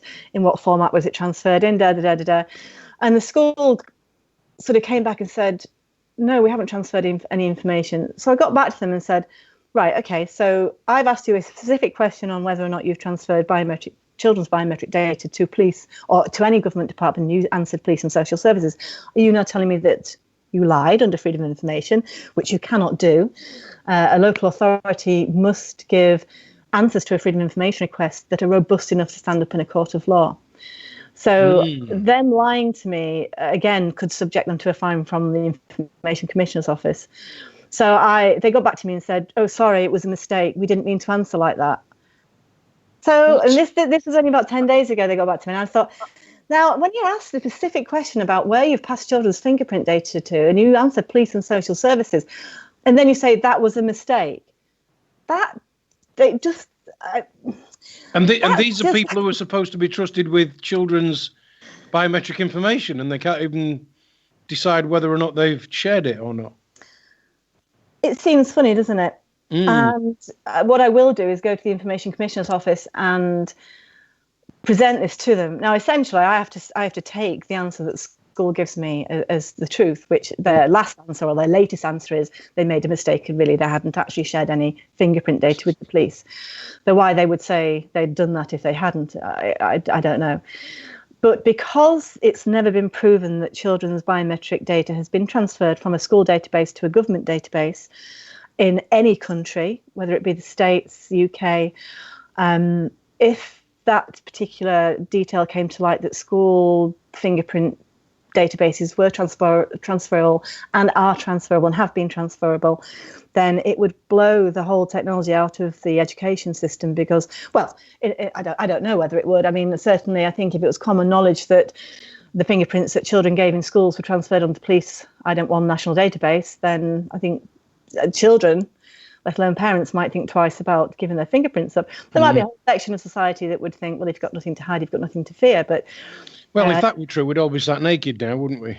That's it. And also as well, you only need a partial fingerprint for a conviction. You don't need a full fingerprint. And partial fingerprints, can be incorrect. They can be incorrect, and people can get convicted on very small proportions of fingerprint when it's not really them. And really, a fingerprint is more accurate than an algorithm. An algorithm can only give you even though it's quite descriptive, but not an absolute fingerprint. But it is frightening that, to me, it's highly concerning if children's fingerprints are being transferred to the police. But I'm going to give it to the Information Commissioner's Office. I suspect they will just have to say to me, well, the school is now saying that they're going back on the information they gave you initially, and we're just going to have to take their word for it. Having said that, I've only had about 40% replies back from schools. So I'm hoping that, of the 200 odd schools that haven't replied, another school might come back and say, yes, we've transferred information to the police as well. If the exact same story or scenario happens that's happened with this high school in Liverpool, then I don't know. It just seems odd. Oops, sorry, somebody's just at my door. It just seems odd that that's been the case, that they would answer like that. Are you all right to continue, or do you need a quick break? Can you just give me 2 minutes? Okay, yeah. I do apologise. Andy, do you want to put some music on, mate? We've got Andy. In fact, no. Let's not go for the music. A couple of things that I was thinking. When you've got a generation who are being brainwashed, and that is what's going on, a generation that's being brainwashed into thinking that this is normal. And then you've got somebody who is as knowledgeable as our very own Tony Hurst. It really is quite frightening.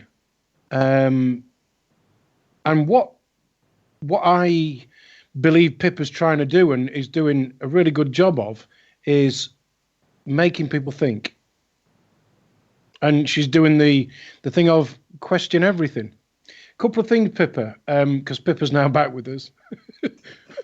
Was it the window cleaner wanting his money? A couple of things just on what you've just been going through there, Pippa. Firstly, a few weeks ago, we had a chap on called Pete Danby. And Pete Danby found a couple of things that were, well, I would say interesting, but the word that I'm inclined to use is frightening. He found a PCSO down in Devon and Cornwall Police who didn't turn up for work one day. And the reason he'd not turned up for work one day was because he was using the police national computer to basically find victims. And he'd been given 19 years in prison for paedophilia. Now, this was a PCSO, somebody working for the police who'd got access to the police national computer. Now, if you've then got schools that are sharing information with the police, what Pete also found out was that, and this was a freedom of information, no police officer in the United Kingdom, in England, Wales, or I think it was Scotland that wasn't included. I think it was Scotland that wasn't included. I'd have to listen back to the show. Not one has ever been given a CRB check. Not one. And the police's answer is, oh, well, we do our own checks. Well, they clearly don't work if a PCSO down in Devon and Cornwall can be doing his job one day and then not turn up for work, and then when they actually look for him, they find out he's locked up. Now, if you combine that knowledge with what you're sharing with us tonight, that really is frightening. Yes, the amount of data that's collected on children in schools is quite phenomenal. And the amount of people that have access to it, such as police, social services, security services, Home Office, on a raw data level, commercial companies, universities, is frightening. Sort of going off on a little bit of a tangent, we have something called the National Pupil Database, NPD. Mm-hmm. And on the National Pupil Database, there are over 400 fields, separate fields that are stored against each child that's going through the education system. These fields are updated once a term. It's known as a school. 400? Yeah, it's known as a school census. And schools upload this information to the Department for Education. The Department for Education, in their wisdom, in 2012, decided that they would make this database available for research. And so from 2012, universities, commercial companies, corporations, anybody doing research has been able to apply to the Department for Education to access the National Pupil Database. So the National Pupil Database, once your information is on there, it stays on there because it's a historical database, and it's been running since 2000, I think 2001. So if you were 19 or 18 in 2001, then whatever educational data that there is about you from that time is on there. So every child from the age of 2 to 3, since when it goes through the state education system, has got learning goals. And so all these learning goals and the testing that your child goes through in schools is put on this National Pupil Database. So is any educational special need, your attendance, reasons for not attending, all sorts of information is put on that database, which the Department of Education shares with Department of Work and Pensions and different government departments for what they called longitudinal studies. So they use information from the National Pupil Database to predict what the workplace is going to be like, what sort of taxes will be paid in the future, depending on how children have learnt and what jobs they go into, what higher education they go into. And so there's, if you talk or listen to any of the educational technical companies, especially in the States, and they are ahead of us in this as far as it goes, they are quite happily and will say that the pardon me, the generation that's in school is the most data mined part of society. They get more information off children in schools than any Google searches we do as individuals from IP addresses. So, for example, and parents and children, if any children listen to this, will be aware that schools generally now don't use pens and papers and textbooks. Particularly, quite a lot of lessons are now done online on what you call virtual learning platforms, VLPs, where children can do their homework at home, log into the school system and do their maths online or do their science online. These systems can determine whether or not a child is spending more time on multiplication or algebra than is necessary, and then they can design specialised homework for each individual child. Same for reading a book, the online books the kids can read. They can, in some instances in the States, they have the cameras will look at where the children's eyes are on the screen, look at how long they're taking to read the book, how long it's taking them to flip the pages. All sorts of information is gleaned from these systems that doesn't necessarily go to the school. So, for example, in the UK, we have some big educational tech companies, one being RM Education. RM Education had been around for a good 20 years. They were originally called Research Machines Limited. They were the company that supplied the BBC computers to schools back in the 1980s and early 1990s. They're now known as RM Education, a massive multinational global company that the Department for Education gives every single child's data to in England and Wales. RM Education then amalgamate this into the National Pupil Database and basically are on contract, so sell it back to the Department of Education so the Department of Education can use that. But RM Education will do all the analytics on the data for the Department of Education. But then they will also do analytics on the data and create platforms for schools or programs for schools that will enable schools to predict. We all know if you've got children in education that children are predicted certain grades at certain times. And this is RM Education using sophisticated algorithms to predict what every child's outcome is to a certain extent. And they will then sell these programs back to schools. So they're given the children's raw data by the Department of Education. They then give it back to the Department of Education. But a nice little sideline for them is then making all these programs to sell back to schools and different aspects of the education sector, so schools can run their schools more efficiently. And in some instances, the Qualifications Authority, rather than give their data to the Department of Education first, will give their data to RM Education. So when your child passes an exam, it could be that the first person that knows whether they've passed or not is a big corporation, educational tech company, rather than Department of Education. So this is where my concern comes in. There's a great parent called Jen Pearson. She runs a website called defenddigitalme.com. And she was a parent just like myself and decided to ask the school, decided to give the school a subject access request. So under the Data Protection Act, you can ask the school to give you all the data it has on your child and what it does with that data and who it passes that data to. And so she asked a subject access request to her children's primary school and said, what data are you given to the National Pupil Database? And the school said, we know nothing about the National Pupil Database. What's that? So we can't answer the question. So as far as the school were concerned, when they upload their information to the Department of Education, it's called the school census. So they'd never heard of the National Pupil Database. I had no idea that the school census information they were uploading was then being transformed into this huge national global sort of database on the children in this country going through education. So she couldn't get any information from the school. So she decided to go to the Department for Education and give them a subject access request. And she said, I want to know what data you're holding on my children. And so the Department of Education, I think there is a section under the Data Protection Act, I can't think what it is off the top of my head, that exempts authorities from giving subject access requests if the information they hold is for historical, statistical or research purposes. And so the Department for Education used that exemption under the Data Protection Act and said, well, it's historical and for research, we're not going to tell you. So poor Jen is then thinking, gosh, there's a whole profile on my children I have no access to. So she did a bit more digging and she found that RM Education was also processing her children's data because they were essentially the corporation that was given the Department for Education their database. So she gave a subject access request to RM Education and said, what are you holding on my child? And because they weren't holding the data for historical research or statistical purposes, they coughed up the data. Oh, so nice. The only way a parent could find out what information was milling around the education system or corporation system on their children was to actually go to the corporation direct. So that's really worrying that the school had no real knowledge of the department. But this is compartmentalisation.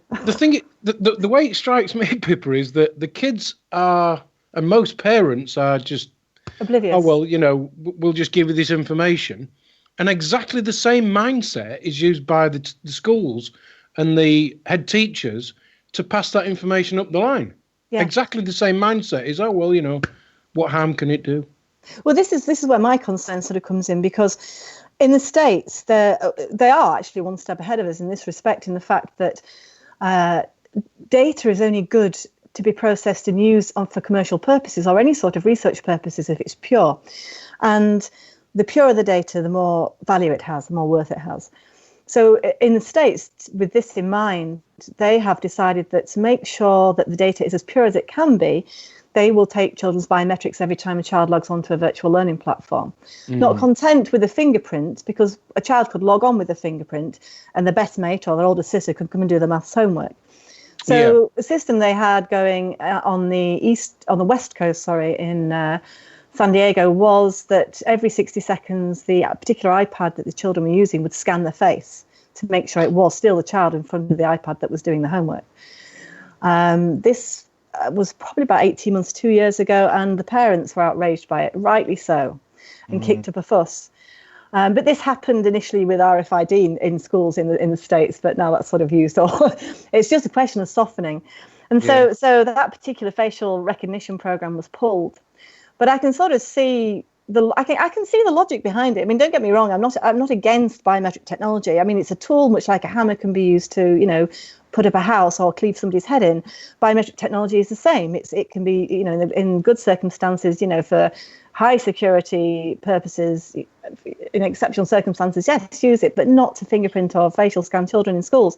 And so I can sort of see the natural progression with data collection, especially with the most data mined section of society, which is the children in education, is to verify the identification of or the purity of that information by verifying it with either a facial scan or a fingerprint marker just to say that, yeah, this is absolutely true, because this is we've sort of cross-checked this to a biometric identifier. So this is absolutely the data about that person and nobody else, and it's not been corrupted or tainted in every way. So I can see that natural progression happening over the next, I'm going to say 5 years, but it wouldn't surprise me if it was a little bit before that. These things come in a lot sooner than we expect. Got some couple of good points in the chat. One from, who's this one from? Sam. All these people seem to think that privacy isn't important. They don't want their jobs to be made too complicated. I think that's probably referring to the people that are trying to give the answers on the FOIs. Yeah, I completely agree with that. It just seems to be nothing to see here. No, it is. And to be fair, schools are unbelievably busy and underfunded, and teachers are under so much pressure nowadays that in regard to privacy, I think is probably a secondary thing, because they're just too intent on getting the kids educated and certain boxes ticked and, exams passed, because that seems to be the sort of mainstay of the education system. And they're compartmentalised. Like I say, they have, I guess if you ask most, even head teachers, about the existence of a national pupil database, they wouldn't know about it. Yeah, and they should. They should. And they should. But as a consequence, most parents don't know about it. And certainly the most important people that should know about it are the children.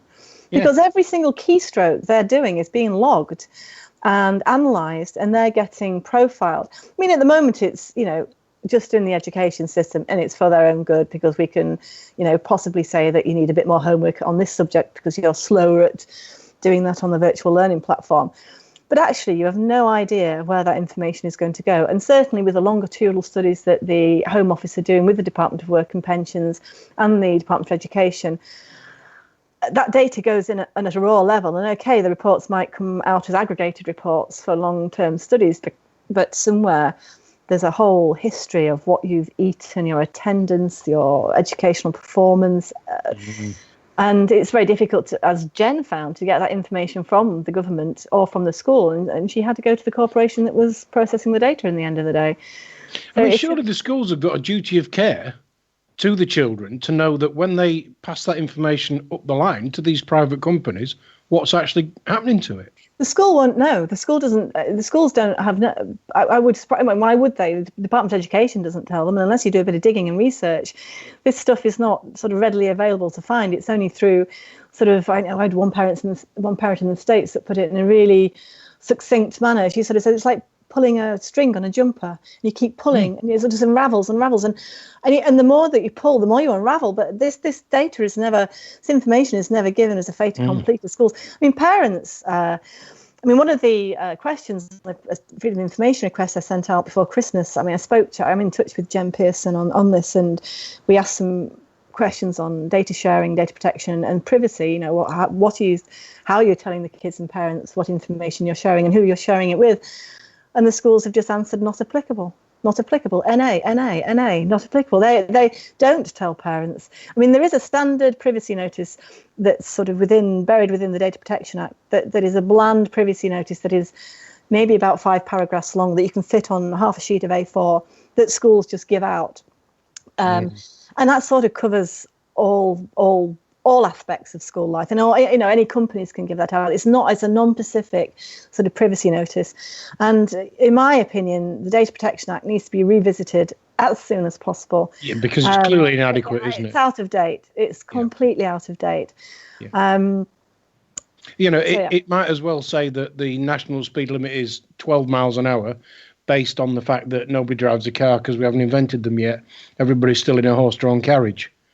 Yeah, it really is that out of date, isn't it? Got a couple of comments from Tony Hurst in the chat room that I would just want to pull in, and then one that I want to make and see what you make of that, Pippa.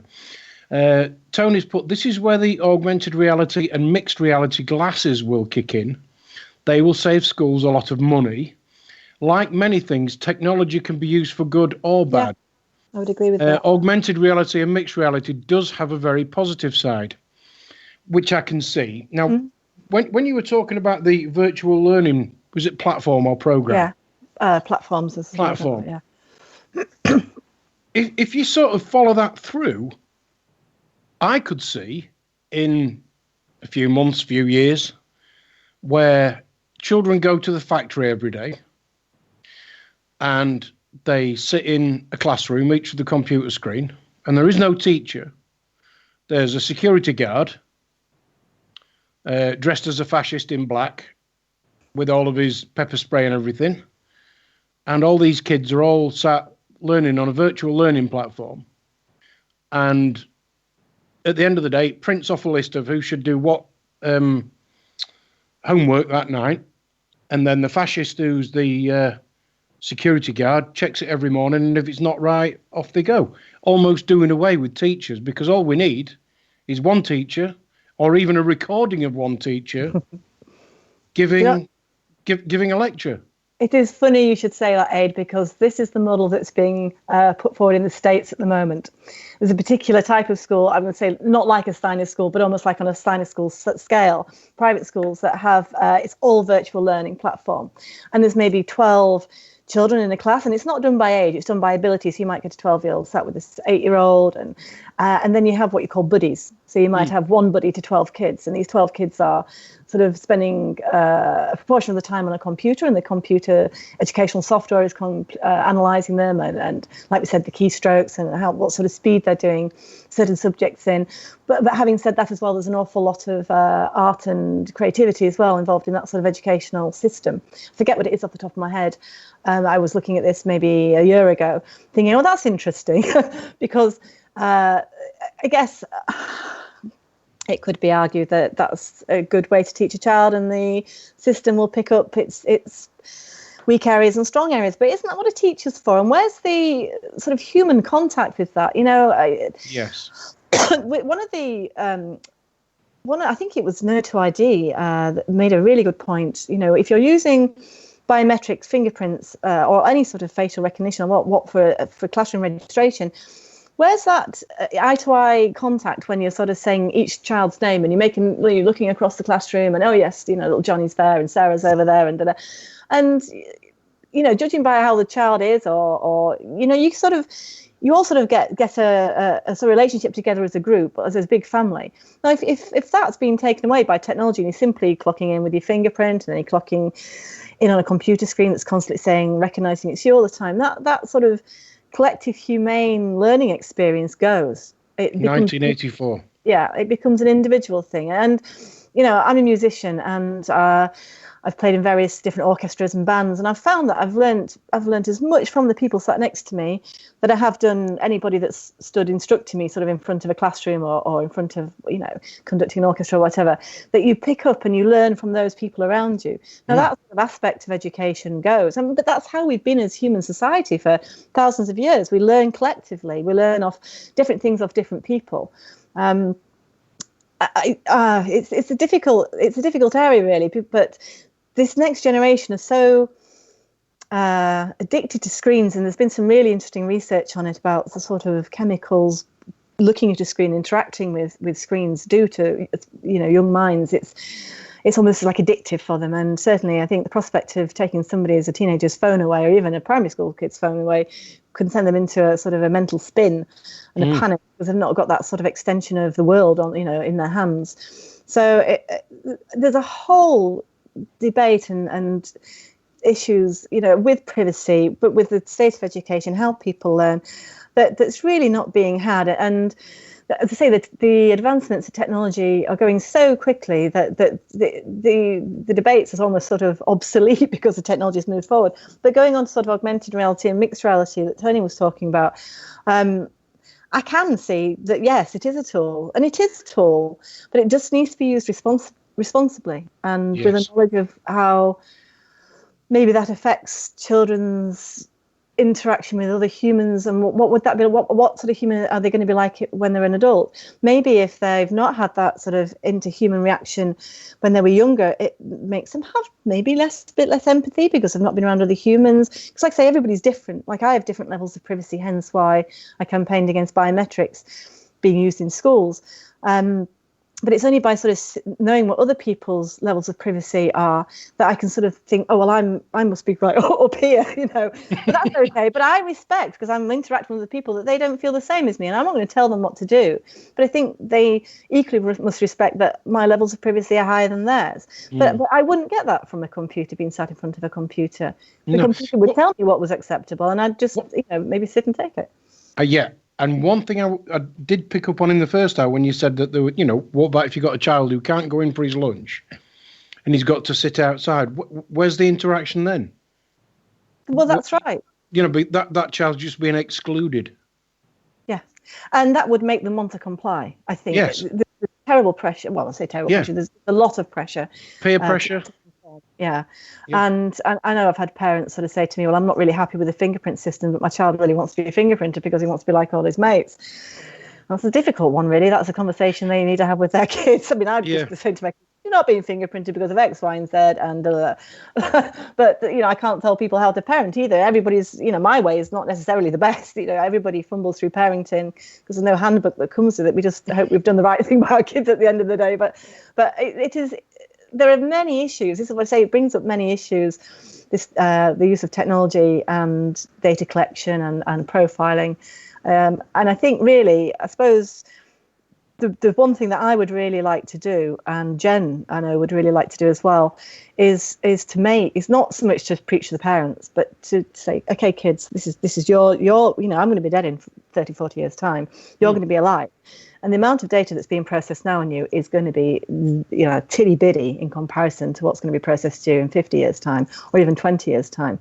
And health insurances, whether or not you get a mortgage, maybe what your car insurance is. Even now, there was one of the insurance companies, I think, was profiling social media for younger drivers and basing what they were putting on social media as to what their premiums would be. I don't think it was AXA. I think it was something beginning with A. Maybe somebody else knows more about it than me. But they were actually told by the Information Commissioner's Office not to do that. But, social media is so prolific with the different social media platforms that who's to say the insurance companies aren't doing that anyway? And the Information Commissioner's Office, like I said earlier on, who oversees the Data Protection Act, has no great budget. It's very pushed. They've got some great members of staff there, but the whole data mining, not just with children in schools, but on us. Well, if we imagine for one moment that there's some central body or government department behind all this, where's their incentive to fund the Information Commissioner? There isn't one. No. I mean, the last thing they want is a watcher watching the watchers. Yeah. And I've known that from the answers I've got from Freedom of Information replies from the Home Office and from the police. They're not keen to be forthcoming with information about what they're doing particularly, or who they're doing it with, what corporations they're doing it with. For example, I asked the Home Office, they have something that's ongoing at the moment called the Biometrics Gateway, which is really a project that enables people that are interacting with government, tax, DVLA, DWP, to present themselves with biometrics so that, that government department can definitely tell it's you.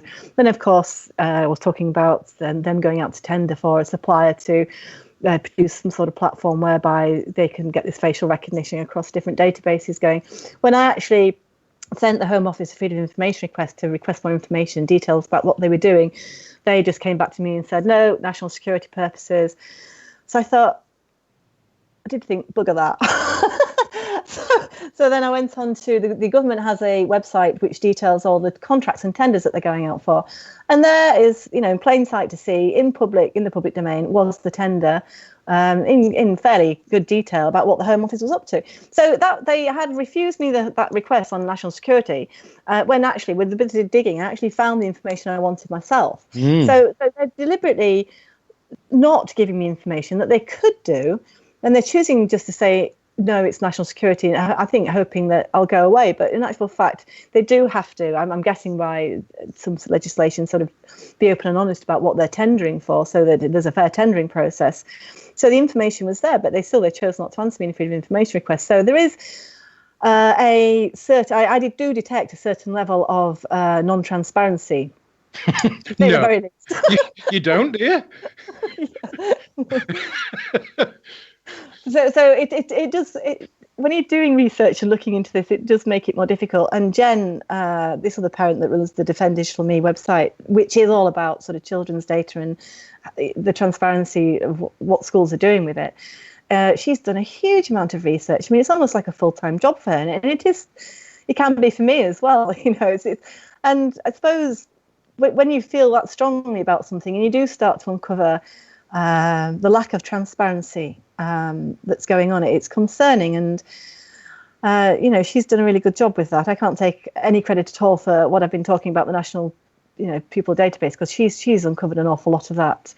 So and she's just another parent that's taken an interest in her children and had the time to be able to do it and the tenacity to do it as well, because dealing with the Department of Education and Home Office and police, it can be quite daunting. I mean, I sort of, going back maybe 10 years to when I sent off my first Freedom of Information request, I can remember my finger hovering over the button. I think it was to a local authority somewhere in London about their use of biometrics or their schools' use of biometrics. And I thought, crikey, I'm actually using a bit of the law, the legislation. I've never done this before. And most people don't interact with legislation and law. All know their rights. They make it intimidating and difficult so that people don't do it.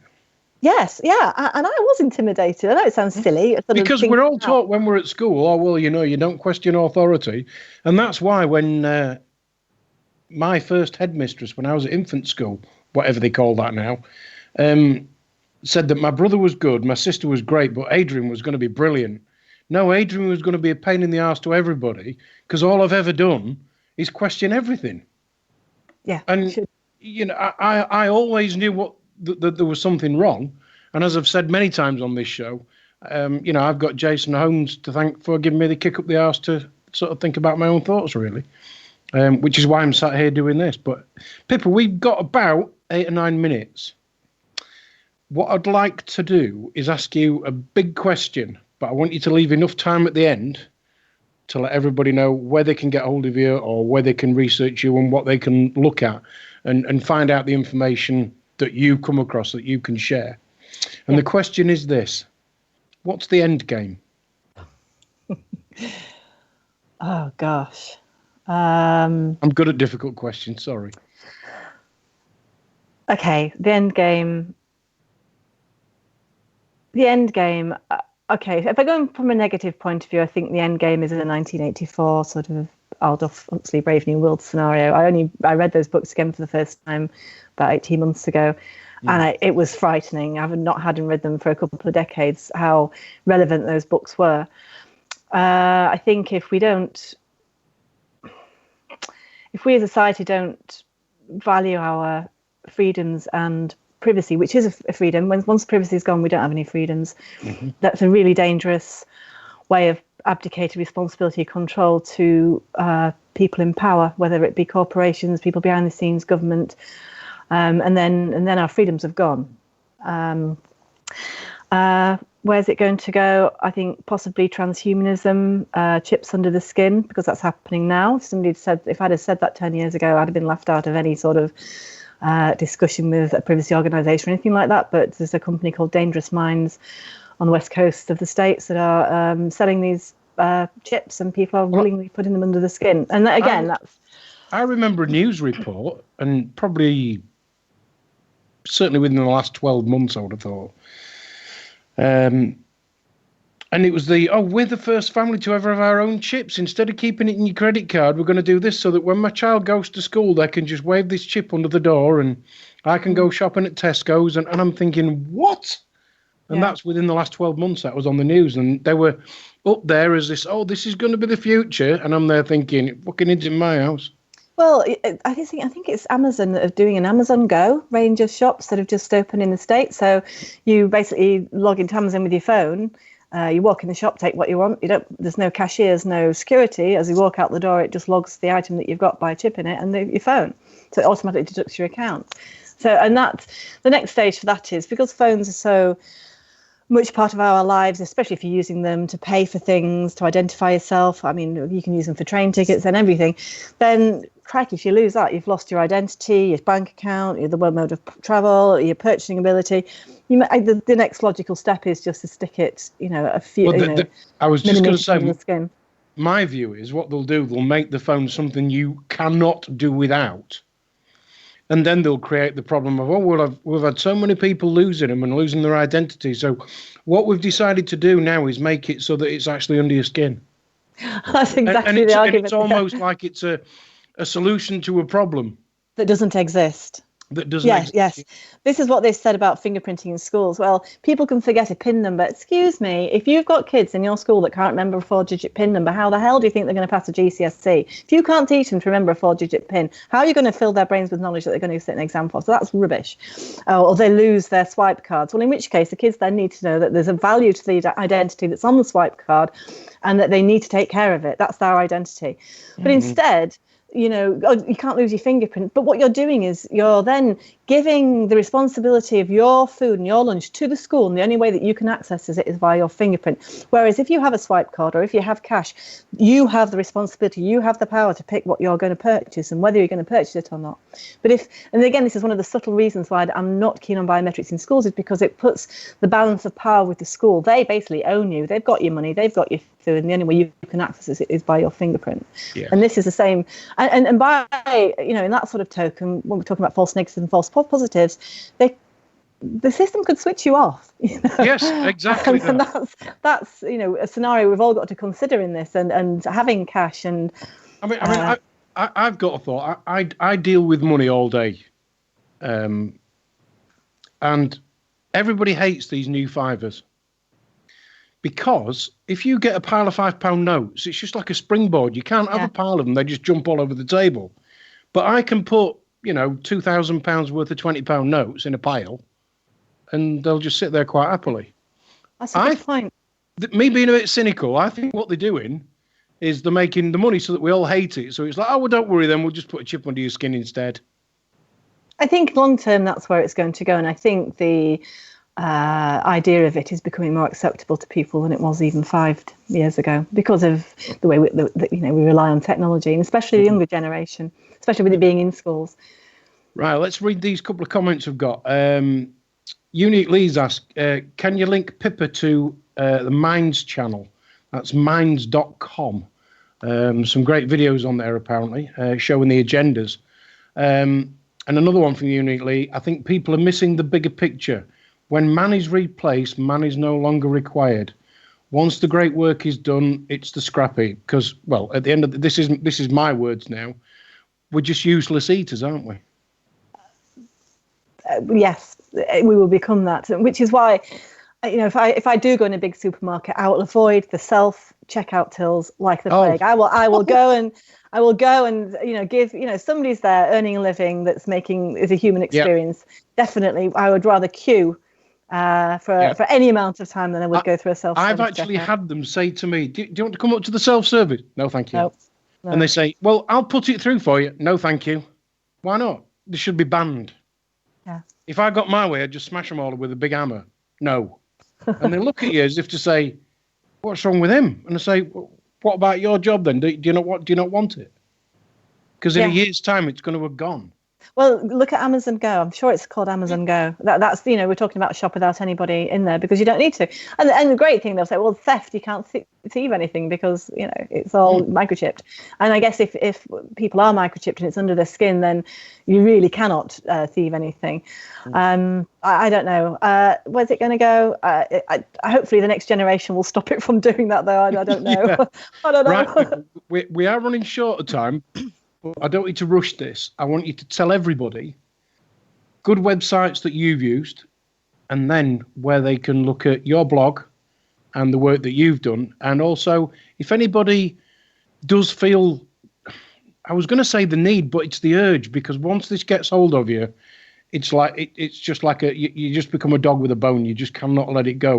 When somebody gets that bone, where do they go and how do they do the FOI? Well, two websites that I do use a lot, which I mentioned earlier, is theyworkforyou.com, which is the parliamentary website, whatdotheyknow.com. Websites that I use loads. But if you wanted more information on what I've talked about tonight, Defend Digital Me is all about the data collection in schools run by a parent. There's also a website called Parents Want to Say, which primarily is really about sort of taking your kids out of school in holiday time, but there's all other issues on there. There's my website, which is pippaking.blogspot.co.uk, or if you do a search on biometrics in schools, my website should pop up there. I have another website called rfidinschools.com, which is a whole other tracking conversation that we could have. Sorry, what was that one? RFID? RFID, which is radio frequency identification. It's short for that. rfidinschools.com. We had we had a school in West Cheshire that was tagging kids with active pulsating RFID cards that were telling them where they were every second time. That's now stopped. But anyway, and I have a website called smartcities.net, which is looking at the whole smart grid and CCTV surveillance, along with sort of noise tracking in cities and the sort of data that's being collected from us.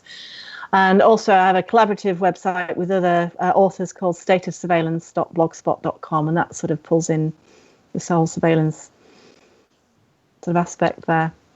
Wow, that is one heck of a list. And I have to say, Pip, of 13 years' work, you've fit a lot in. You've obviously been a busy bunny.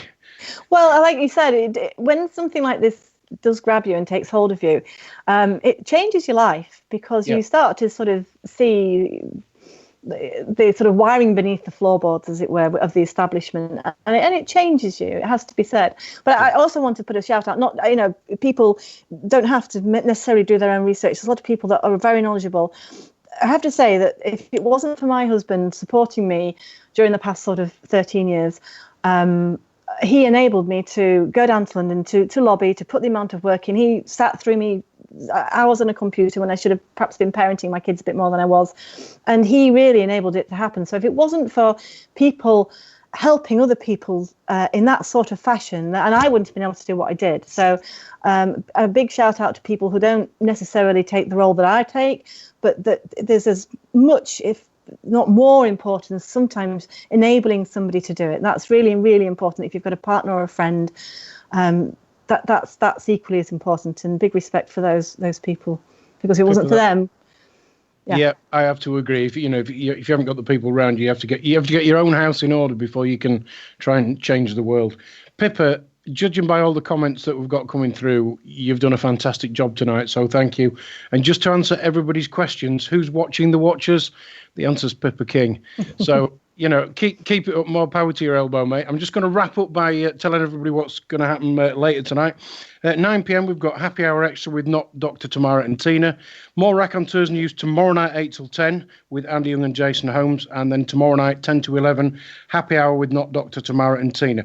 In the meantime, you can catch all of the Raconteurs podcasts on autonomousmedia.net and on raconteursnews.com. Thanks to my producer tonight, Andy Young. Thanks to my amazing guest, Pippa King, and big thanks to everybody for listening. And we're going to play out with a shortened version tonight of Monsters and Men with Little Talks.